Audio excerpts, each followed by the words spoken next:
Hi, Miss Miranda. I'm Lucy. I noticed that your son Alex was absent from school today. Is everything okay? Hi, yes, I'm sorry. Alex won't be able to come to school for a while. Is there anything specific that's keeping Alex from coming to school? Oh, nothing much. Alex said he wanted to go back to his hometown to visit his grandparents, so I took him there for a few days. I was so busy at work that I forgot to tell you. I'm really sorry. I see. That sounds like a nice trip. When do you expect Alex to be back at school? We're planning to stay for a few more days, but I'll make sure he catches up on any work when we return. He hasn't seen his grandparents in a long time, so I thought it'd be a good opportunity for him to spend time with them. I understand, but it's important for Alex to attend school regularly so that he doesn't fall behind on his studies. We have some exams coming up soon, and I want to make sure that he's prepared for them. Don't worry. Alex is a smart boy. He'll catch up on any missed work and do fine on the exams. I hope so, but I have to be honest with you. I'm concerned about Alex's academic performance and behavior at school recently. He's been struggling with his coursework lately, and I've noticed some strange behavior from him during class. Really? I wasn't aware of that. What kind of behavior? Well, he seems disengaged from the class and doesn't participate much in group activities. I've also noticed that he's easily distracted and fidgety during lessons. It's possible that there may be something else going on with him that's affecting his behavior. I haven't noticed anything unusual at home. Maybe he's just going through a phase. It's possible, but it's hard to say without knowing more about what's going on with him. But I think it would be a good idea to have him see a counselor or a therapist to better understand what he's going through. I understand your concern, but I don't think that's necessary. Alex is just going through some growing pains. That's all. I understand your point, but as his teacher, it's my responsibility to ensure he gets the support he needs to succeed academically and emotionally. I would hate to see him fall behind or struggle with underlying issues. I appreciate your concern, Lucy. I'll keep an eye on him and let you know if there are any changes. Thank you, Miss Miranda. Please keep me updated on his progress and let me know if there's anything I can do to help. Hi, Miss Miranda. This is Lucy. I hope you're doing well. I wanted to follow up with you about Alex's behavior in school today. Hi, Lucy. Thanks for checking in. I'm sorry to hear that. What's going on? He seemed very disoriented and anxious and didn't participate in class activities. He's always sitting in the corner of the classroom looking for ways to shield his body. When I asked him about his trip to his hometown, he said he didn't go anywhere and was alone in the house. Oh, I don't know what's wrong with the boy. We did go on a trip to visit his grandparents, but maybe he's just forgotten. Apparently, he even took a picture with his grandparents and wanted me to print it out. I put some pictures in his school bag. You can open it to find them. I see them, but are you sure these are recent pictures of Alex? Because he looks smaller in these pictures. Oh, of course. I'm sure about it. Maybe because Alex has put on weight in the few days he's been with his grandparents. So you see it that way. Yes, but I noticed some bruises on his arms that looked like they were from someone grabbing him tightly, which had me concerned. I just wanted to ask if everything is all right at home. Oh, those bruises. Yeah, he fell down while playing with his friends. It's nothing to worry about. I can't say for sure, but the bruises looked suspicious. And how Alex acted today made me think that something might be going on at home. Miss Miranda, I have to be honest with you. I'm concerned that Alex may have been abused. The bruises on his arms are a red flag for me, and his behavior at school has been really concerning lately. What are you talking about? That's ridiculous. He's my lovely son. I've never had any reason to abuse him. I understand that, but the bruises are still concerning. I would really like to speak with Alex and get a better understanding of what's going on. You know that there's a counseling room for psychology, right? Please take some time to come here and participate in a counseling session with me and Alex.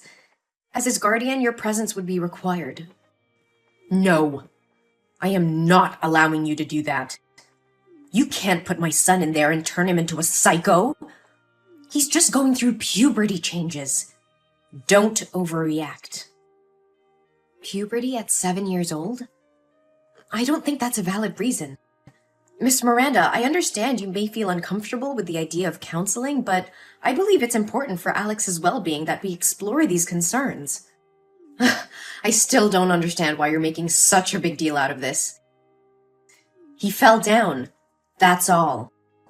I appreciate that you're trying to explain the bruises, but as a teacher, it's my responsibility to look out for the welfare of my students. And right now, I'm worried that something might be going on with Alex that's causing him to act this way. You should stop talking nonsense about my son. You are not allowed to touch or talk to my son anymore. I will find a psychiatrist myself, so he'll be treated on my terms. We are dealing with some personal matters that we would rather keep private. I'm going to school to pick him up right now. I understand your concerns about privacy, but as Alex's teacher, it's important for me to ensure that he's getting the support he needs to succeed academically and emotionally. Please let me know if there's anything I can do to help. Hello, Miss Miranda. I was just wondering if everything is all right. Alex hasn't been in school for 3 days, and I'm a little concerned. There's nothing to be concerned about. Alex didn't want to go to school, so I let him stay home. I see. However, with only 3 days left until the exam day, it's not a good idea for Alex to take too many breaks. He won't be eligible for the class if he continues to miss school. I understand your concern. I took Alex to a psychiatrist, and she recommended that he rest for a while. So, I followed her suggestion. If that's the case, I can help Alex apply for a leave of absence from school so he won't fall behind. How is Alex's condition? He's much better now. The test results show that he has a developmental anxiety disorder and a tendency to self-harm. The bruises were caused by him. Lately, he's been experiencing a lot of anxiety, and it's been difficult for him to attend school. I'm sorry to hear that. Anxiety can be really tough to deal with. I would like to visit Alex to see how he's doing and offer any assistance I can. Could you arrange that? I appreciate your concern, but it's not necessary. We're taking care of everything at home, and Alex is receiving the support he needs. I understand. Can I at least drop Alex some study materials, assignments, and study guides? I just want to make sure he's doing okay. We're working with a tutor to make sure he doesn't fall behind, so I think he'll be fine. Thank you for your concern, but I'd prefer it if you didn't visit him now. We just want some privacy to deal with the situation. Of course, Miss Miranda. Please let me know if there's anything else I can do to support Alex. Why are there police officers at my door saying that Alex's teacher reported that I abused him? What nonsense did you say to the police? And where is my son? Where did you take him? I reported a serious child abuse case that occurred to my student Alex. I am just trying to protect him. What are you talking about? If you don't have proof, why are you accusing me? Are you trying to kidnap my son?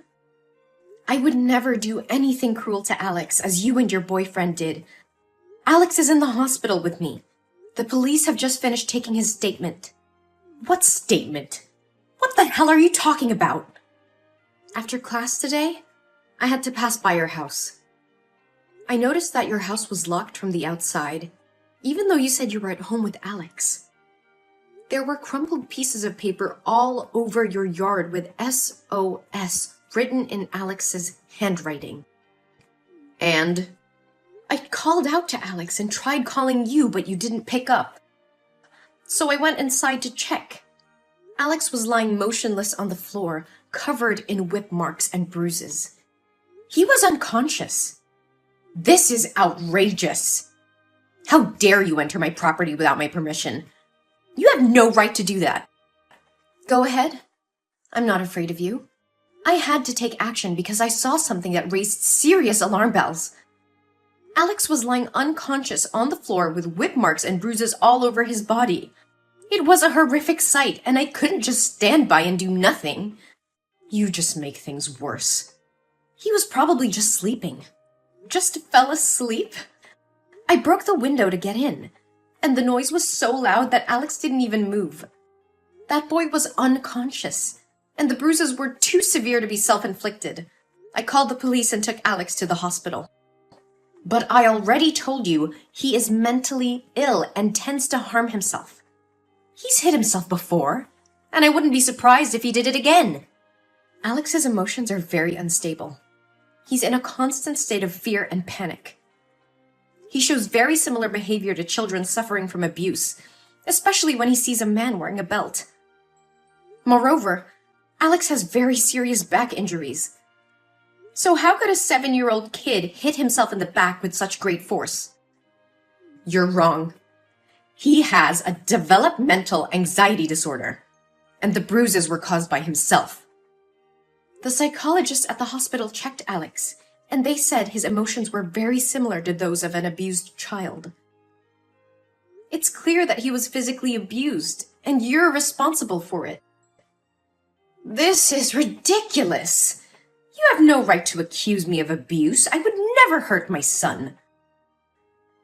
I'm not accusing you of anything, but the evidence speaks for itself. Alex's injuries are consistent with physical abuse, and as his teacher, it's my duty to report any suspicion of child abuse to the authorities. Moreover, Alex told us everything. Sam, what you did to your son is despicable. You starved him for 3 days and then left him alone to go on a trip with your boyfriend. And to make matters worse, you are the one who let your boyfriend hit him. He said he begged for your help, but you did nothing but sat on the sofa and watched that man hit Alex with a smile on your face. How could you do that to your own flesh and blood? I don't have to explain anything to you. Alex is my son, and I can do whatever I want with him. No, you cannot. Child abuse is a serious crime, and you will face the consequences of your actions. I have already reported the abuse, and they will take all the necessary measures to ensure Alex's safety. You can't prove anything. It's your word against mine. That freaking kid just imagined it all. Oh, I have proof. The hospital documented Alex's injuries, which will be useful as evidence in court. And let me remind you, there were crumpled pieces of paper with SOS written on them all over your yard. Your son was clearly trying to ask for help, and you ignored his cries. I don't care about your accusations. You will regret getting involved in my business. I will not regret doing what's right for my student. Alex deserves to live in a safe and healthy environment, not in a home where he is starved and abused. And I will make sure justice is served for him. You don't know anything about me or my family. Mind your own business and stay out of our lives. I will not turn a blind eye to child abuse. It's my responsibility as a teacher and as a human being to protect children from harm. I will continue to report any suspicious behavior or signs of abuse, no matter who it involves. Listen, I understand that you care about Alex, but I also know that kids can make things up. Alex could have just fallen and injured himself. You don't want to ruin my life and my family's life over something that might not be true, do you? I'm willing to pay you a large sum to testify that Alex lied about the abuse. I won't do it. Alex didn't lie, and I won't perjure myself in court just because you want to cover up your crimes. I can't turn a blind eye to what Alex is going through. Money won't change my mind. But think about it. You could have all the money you need. No more struggling to make ends meet. Just say that Alex made it all up, and we can put this whole thing behind us. I can't do that, Miranda. Money won't make me betray a child who needs help. I won't let you get away with abusing your own son, and you should be ashamed of yourself for even suggesting such a thing. I'm not afraid of you, Miranda. I'll do whatever it takes to protect Alex. I can't understand. Why are you so determined to protect that brat? Because I can relate to his situation. When I was a child, I was also a victim of abuse, but nobody helped me at that time. I know firsthand how it feels to be helpless and vulnerable, and I don't want anyone else to go through what I went through. You know you'll never be able to stop all the abuse. Let's just skip it this time and take the money. I know it, but it's time to break the cycle of abuse and neglect. I will do everything in my power to make sure Alex gets the love and care he deserves. You should stop talking nonsense. One day you'll have to pay the price for meddling in other people's family affairs, bitch. Hey! Answer me! I will kill you! Damn it! One day later, Sam and her boyfriend were arrested for child abuse. The police found evidence in their house, confirming the teacher's suspicions. Miranda and her boyfriend were charged and sentenced to jail for their heinous crimes. Meanwhile, Alex is recovering very well under the care of me and other friends and teachers in school. With love and care, he regained his strength and confidence. I have become his legal guardian, and he's thriving under my care. Alex's story inspired me to advocate for child protection and fight against child abuse. I started a campaign to raise awareness about child abuse and to promote the importance of reporting any suspicion of abuse. In the end, justice was served, and Alex found a new home where he's loved and cared for. Alex now has a chance to live a happy and fulfilling life, and I'm very happy for him.